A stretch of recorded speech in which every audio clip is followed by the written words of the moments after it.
అందరికీ నమస్కారం. నేను మీ మదిరి రంగసాయి రెడ్డి.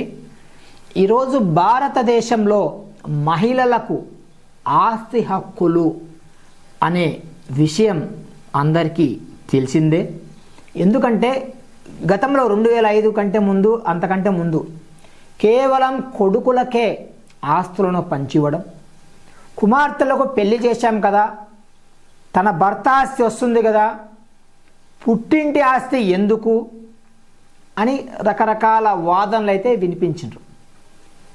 కాలక్రమేణా దేశంలో జరుగుతున్నటువంటి అభివృద్ధి భాగంగా అలాగే పర్యావరణ ఆధారంగా కుమార్తెలు కూడా పుట్టుకతో తన అన్నతమ్ములతో సమానమైన భాగం అయితే తీసుకోవడం జరుగుతుంది.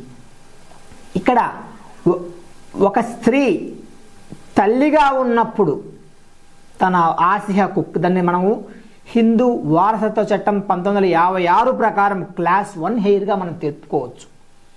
అలాగే పెళ్ళి అయిపోయినప్పటికీ కుమార్తె తన తల్లిదండ్రుల ఆస్తిలో వారసత్వంగా తనకు వచ్చే ఆస్తిని కొడుకులతో సమానంగా తీసుకునే వెసులుబాటైతే ఉంటుంది.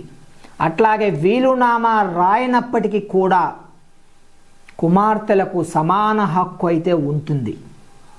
అట్లాగే ఏవైతే తల్లిదండ్రుల సంబంధించి మిగతాయి ఉంటాయో వాటన్నిటి మీద కూడా కొడుకుతో సమానంగా కుమార్తెలకు కూడా ఇవ్వడం జరుగుతుంది.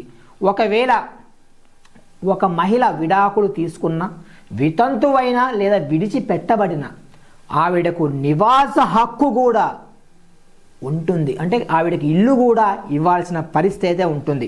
అట్లాగే ఆమె జీవితాంతం సంపాదించిన ఆస్తిని తను ఎవరికైనా వీలునామా రాయవచ్చు, అట్లాగే ఎవరికైనా బహుమతి ఇవ్వచ్చు, అట్లాగే ఎవరికైనా విక్రయించవచ్చు. ఇందులో ఆవిడకి అబ్జల్యూట్ ప్రాపర్టీ రైట్స్ ఉన్నవి అని మనం తెలుసుకోవాలి. అట్లాగే పుట్టుకతో కుమార్తెలకు కూడా కుమారులతో సమానమైన హక్కు ఉంటుంది. అంతే తప్ప ఆమె పెళ్ళైపోయింది కాబట్టి కొడుకులకే ఆస్తి, కూతురికి ఆస్తి లేదు అని చట్టంలో ఎక్కడా లేదు.